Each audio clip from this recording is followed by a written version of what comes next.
Something that I find really amazing about human beings, it's our ability to make plans. We make plans about everything. We know our exact future. We know the career that we'll have. We know the future partner we'll have. We know what we'll eat tomorrow. We know exactly the kind of trip that we're going to have, and we know the conversations that we're going to have and who we're going to have them with. We have all of this planned inside our head, down to the T. And if your life has been anything like mine, your plans don't always work out, right? The conversation that you were sure of, like the script that you had written in your head, you knew you would say this one sentence, they would respond a certain way, and you would have the perfect retort for that. But they don't follow the script, right? And what else happens? You go on the trip, it's not exactly the way that you imagined it. Your dress, your poses, the sunlight does not look the certain way that you have imagined it to be. The pictures don't come out the way that you had seen it in your head. You had lived the entire trip in your head, but when the trip actually happens, it's a little different from what you imagined. Your plan did not turn out the way that you had expected. So, what do we do when our plans fail? Turns out there are few ways that we tend to react. Not all of us are the same. Some of us are very quick to adapt. We might not know what we're going to do, but we do not treat that failure as our lives. We do not let that one failure show us that it is our identity. It remains one event in time, and that's it. Others might tend to give up more easily. They might think that they have failed this certain time because that's just how life is, and nothing that they do is going to matter. It's the same disappointment, but there are two completely different responses. So, what is it that separates the two people? What is it that makes one person continue to go on in their life, and what makes it such that the other person stops and gives up and thinks that nothing that they do matters? That is the question that I want to explore in this episode of Things We Never Say. Hi, I am Mehak Chabra, and this is Things We Never Say, a podcast about the conversations we avoid, the emotional patterns we repeat, and things we all feel but rarely say out loud. Over the past few weeks, I've been studying psychology to answer this one question. What is it that makes people go on after their plans have failed? And what makes them stop and give up on the life they once imagined? What is it that makes people resilient? Because I don't think that it's something that you're born with. I don't think it is just by luck. So, what is it? How do you find it? And I think it's really interesting. So, where do we begin? Where does this all actually begin then? I think it starts with stress. Because when life does not go according to our plans, that might be the first thing that we feel: stress. When you are not in the relationship that you wanted to be, or when you're 28 and you're earning less than what you had thought that you would be earning by now, or maybe you are earning that amount but people around you are earning more and you feel like you're left behind. Or there is something else. Maybe you imagine a life for yourself, you've achieved all of it, and it just feels like it's not your life anymore. You have reached the place that you've always wanted to be at, and you find out that this does not make you happy, that it does not feel like your own life, and you just don't want to continue living it. I think we've all gone through some version of that. Either the plan did not work out or it did, but you changed. And in both of those scenarios, the first thing that you'll end up feeling is stress. I was really, really surprised when I found out. I was really, really surprised when I heard that. Like, I had always thought that if stress impacts our health, it will impact it regardless of what our beliefs are. But turns out that's not the case. And to prove it even further, there was one more study that he talked about. And in that study, what happened was that there were two groups of people.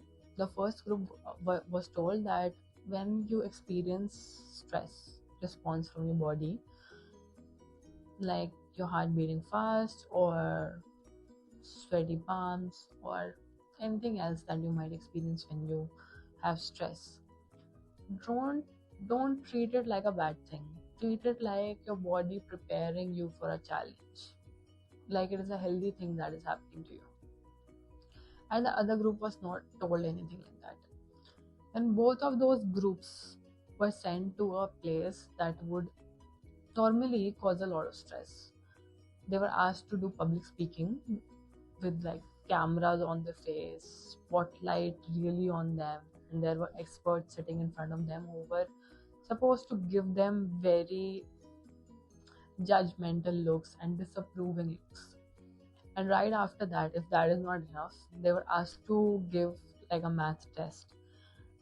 And even during the math test, the examiner would have to discourage them throughout it. After that, when their physiological responses were studied, it was found that both of them experienced stress. Obviously, in a stressful environment, that's what you expect. But one of the significant thing that happens when you feel stress is that the vessels in your heart start to constrict, right? And that is one of the main reasons that we think that stress is related to heart related diseases. But the group that was told that stress was a healthy thing, that it was helping them, they experienced it. Their heart rate rose, but their vessels did not constrict. They remained as relaxed as they always were. That is so surprising. Like, our biological being listens to the way that our mind is relating to the issue at hand. The way that we explain things to ourselves can change how they impact us, which directly leads us to Martin Seligman, one of the founders of positive psychology and the author of Learned Optimism. Now, I want you to imagine something. There is one question that I'll ask, and you have to imagine with me. What was the last thing that went wrong in your life?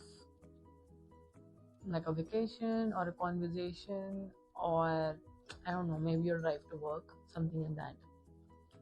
And think about the explanation that you gave to yourself afterwards about the situation. Now, Martin Seligman has this theory that's called explanatory style, which is basically a fancy way of saying how we explain things to ourselves matters. Now, let's go back to the vacation that we were talking about in the introduction. Say, for instance, we talk about the vacation that we started with. Say that you have thought out the vacation completely in your head. You have spent like hours thinking about it. It's 4 days without work, and you imagine yourself in a sunny environment, relaxing, maybe reading a book, and feeling the kind of peace that you have not felt in a long time. And you go there and you find out that it's raining. And immediately you end up thinking, you know what, this always happens to me. I cannot even catch a break when I'm on break. Why does this keep happening to me? Why am I the person who ends up in situations like this? Now, there could be one other way of explaining this. You could look at the weather outside and be like, that is very disappointing. I cannot lie at the beach and read a book. Let's see what else can I do in this weather. You adapt. Exactly the same circumstances, but completely different approaches. Seligman found that people who recover quickly from setbacks don't necessarily have an easier life, or have been luckier in their lives, or have got more breaks when they've lived. It's more about how they explain the situation. When a setback happens, People who are resilient don't automatically think that this narrates their life story, that this is their identity, and that is how their life has always been.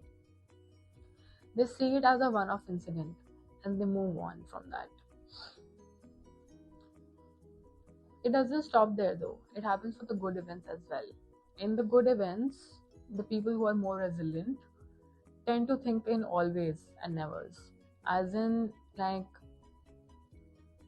I always work hard, that's why I got promoted. But people who might not be resilient might think, you know what, there was a gap in the hierarchy, or someone had left earlier and they give that place to me. They just don't really want me to go and work in some other company, so they offered me the promotion. They might think of the situation that is good as a one-off incident and explain it like that. But resilient people think of it as a more permanent thing. That's the difference between them. The people who are not resilient think that bad things are permanent, but the people who are resilient think that good things are permanent, and vice versa. These sentences that we use to explain our situations to ourselves eventually become expectations. That tells us if we should keep trying or if we should just give up. This also narrates if what we think our actions do, if our actions matter or if they don't. And this was really important. This kind of thinking was really important for me when I was trying to leave my job. For the first 5 months when I had been writing, there was virtually no progress. There was no evidence that this was going to work out. I had so many questions about what if this was something that I was meant to do. What if I got bored in another 2 years and everything that I'm putting my efforts into would be worthless? But the only thing that kept me going was whatever happens, I'm going to figure it out. And that kind of resilience was not built in a single day. It was built through a lot of evidence of my showing up consistently every week, twice a week, writing on Wednesday and Sunday, even when my entire week was packed. For 5 months, I had barely any subscribers, like 200 subscribers, and I loved them a lot. And at the end of month 5, I was wondering if this was even something that I wanted to continue doing, if what I was doing mattered, if my actions were even doing something worthwhile. And by the end of month 6, though, I had 5,000 more people who had joined me. And the end of 7th month, I was at more than 25,000. So if you had asked me at the end of month 5 what I was thinking, or if anyone had seen the numbers at that time, they would have told me that there is no evidence that this is going to work. Why are you spending so much energy into it? Stop doing it. I also tried to convince myself to stop doing it at times. But to think that if I had stopped at that month, the end of month 5, I would never have seen what I'm seeing today. I would never be making this podcast that you're listening to. And that's such a great way to think about it, I feel. Like, it really puts my trust into thinking that if we are resilient and if we just keep going through in our life, trusting ourselves that no matter what happens, we'll figure it out, it can result in good things. If I had given in to the fear that I felt at the end of month 5, I would still be living the life that the 14-year-old version of me had planned for me.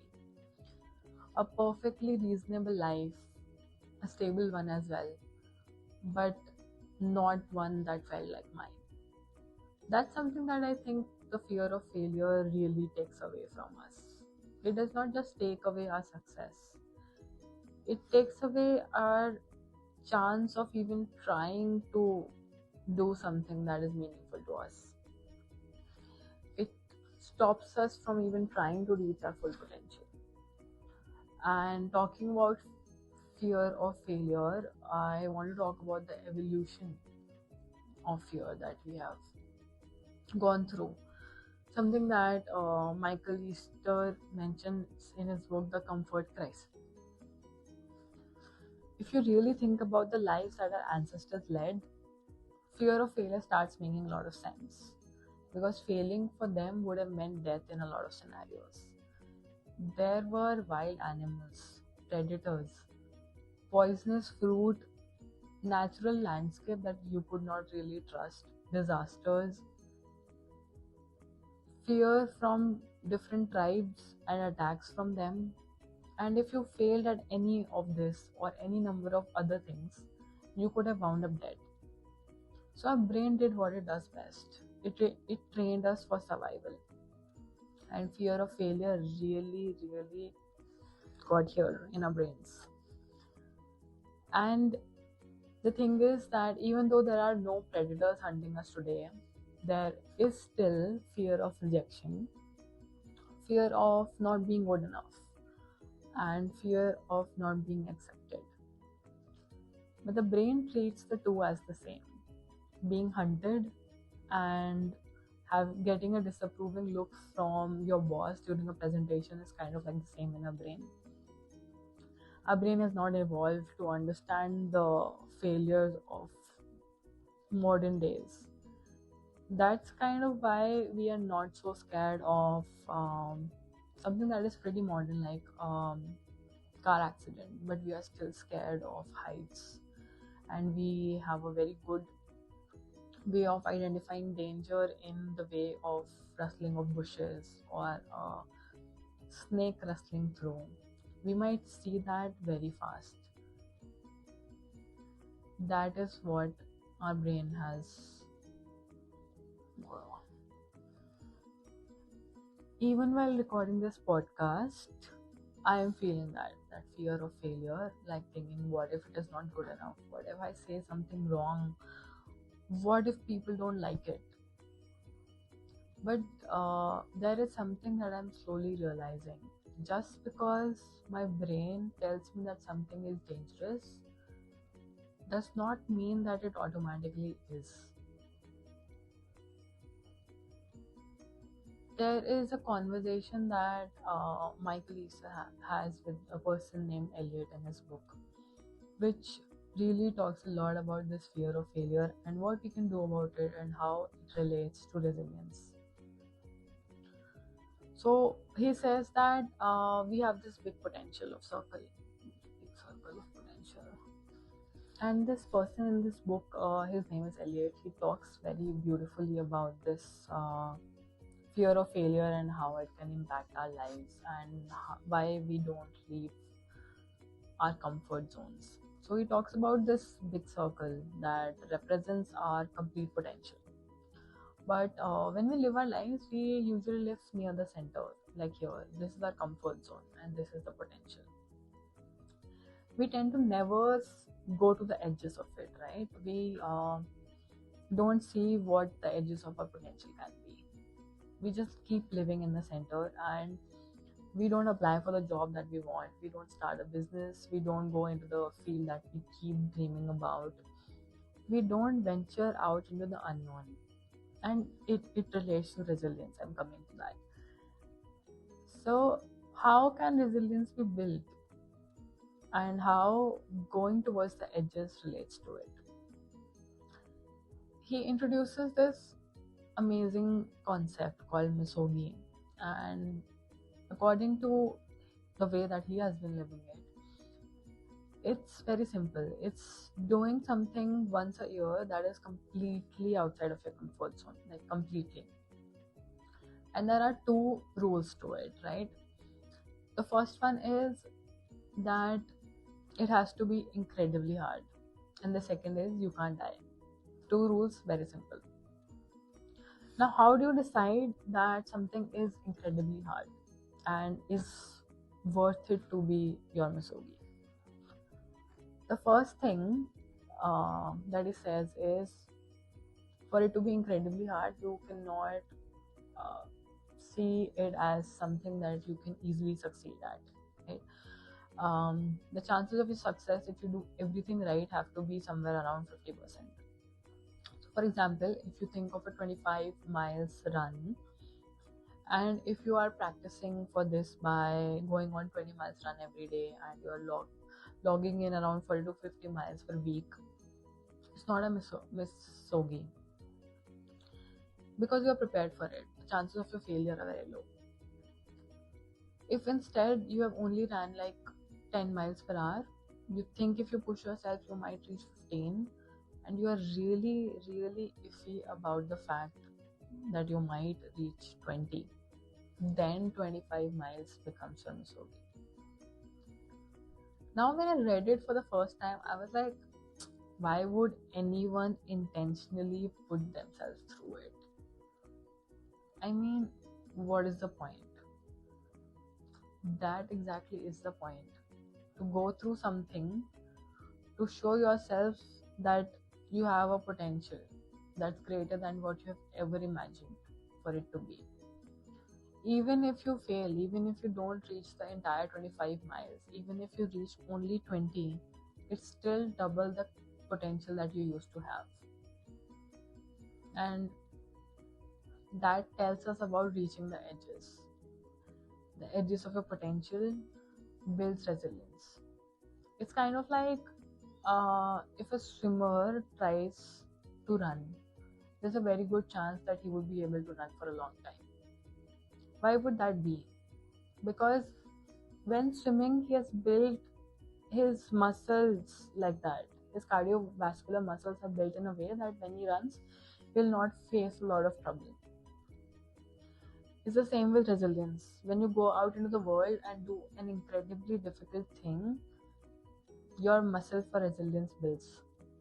You understand, you give yourself evidence that you can face a difficult thing and you can survive it. It's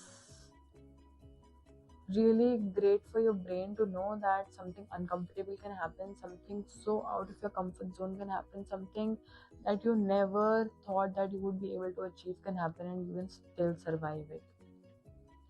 It tells your brain that you can move on and keep doing whatever you're doing, and even if life throws you a curveball, you'll be able to manage it. The amazing thing about all of this is that science seems to support it.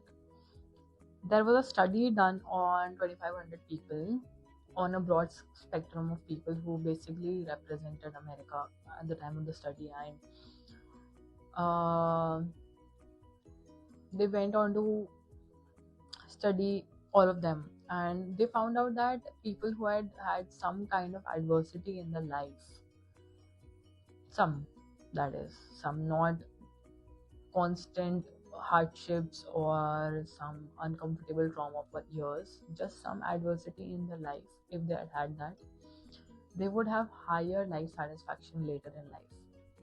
They would be able to be more resilient. They would have fewer physical and psychological symptoms, choose less healthcare services, and they were less likely to show themselves as disabled when filling employee forms. All of this points us in one direction, that a lot of hardship, I'm sure, is not good for the brain, for our bodies, for our mental health. But some adversity in our life helps us build resilience. The thing is that while hardships are bad, complete shelter is also not good for us. There is a middle ground, a place where we experience enough discomfort that we are stronger than we thought, and maybe that's what resilience really is. Not avoiding difficult experiences, but collecting enough evidence to say that the difficult experience does not get to have the final say. Looking back, I think I also found my misogi. For it wasn't the day of the resignation. That was just one decision. It was everything that happened before that. The days when nothing happened, when every single day I had to answer the same question: am I going to keep going? Looking back now, I realize something. Resilience is not built on a single day when everything works out. It's built on the ordinary days when nothing seems to be working and you decide to continue anyway. That's what the research has been trying to say. Resilience is not about never failing. It's not about pretending that setbacks don't hurt. It's not even about positive thinking. It's about refusing to let one moment become your identity. There's a huge difference between saying, I failed and I am a failure. That's what Seligman spent years studying. The people who kept going were not the people with easier lives. They were not the people who never experienced disappointment. They were the people who refused to explain one difficult chapter as the entire story of who they were. So, if you're listening today and it feels like your life has not gone according to plan, I would like you to do something. I would like you to look back at your life. Look at it through all of the events that you thought that you would never be able to surpass. The career change that you thought you would never be able to recover from. The breakup that hurt so much that you thought that you would never fall in love again. The exam that you thought you would never pass. The city that you would never adjust to. The version of yourself that you've become today that you never saw possible. You've already survived more uncertainty than your mind gives credit for. And maybe that is the evidence you need. Not the evidence that life will always work out. We cannot promise that. But that even though life does not work out according to your plan, you will be able to figure it out. Before we end this episode, I want you to try something with me. It's because I don't think resilient people are fearless, I don't think they're luckier, and I don't think they have easier lives. I think they do 4 things differently. They explain setbacks differently. They don't see stress as proof that something is wrong. They deliberately do difficult things. And over time, they collect evidence that they can survive uncertainty. So yeah, coming back to what I want you to try. Think about the last thing that you would call a failure. And for just a few minutes, do not think about it emotionally. Think about it analytically, like a researcher thinking about someone else's life. Ask yourself what the plan was and what would have success meant for the plan. Just facts, okay? Ask yourself what really happened. Don't add any opinions or labels around it. What were you trying to do? What part of it worked and what part of it did not work? And if you had to put a percentage on it, how much of it would you say was successful? What was the success rate of it in percentage? And now comes the difficult part. Imagine that it was not your story. Imagine that it happened to someone that you love, that you care about. How would you explain this scenario? Would it be the same way that you explain it to yourself? Or would it be a little different? And there is one final question. What's one thing you would do differently next time? What can you learn from this particular failure and put it into your life for the next time that something like this happens again? And try to understand that failure is not what your life is. It is just a part of your life. It is not your identity. It is one setback. If you've been listening to this episode and realize that you're carrying a story about yourself that's become heavier than the event that created it, that is exactly the kind of work I do with Unpack with Meg. Sometimes what keeps us stuck is not the event itself, it's the story that we keep repeating to ourselves. And that's the kind of work that we can do together. Help you narrate the story to yourself in a different way, in a way that makes you more resilient in life, to keep coming back. If that feels like the kind of conversation you read right now, You will find all the details through the link in the description. Thank you so much for spending your time with me. And remember, resilience is not believing that life will go according to plan. It's trusting yourself enough that when it does not, you will be able to figure it out. Thank you for giving me your time, and I'll see you in the next episode of Things We Never Say.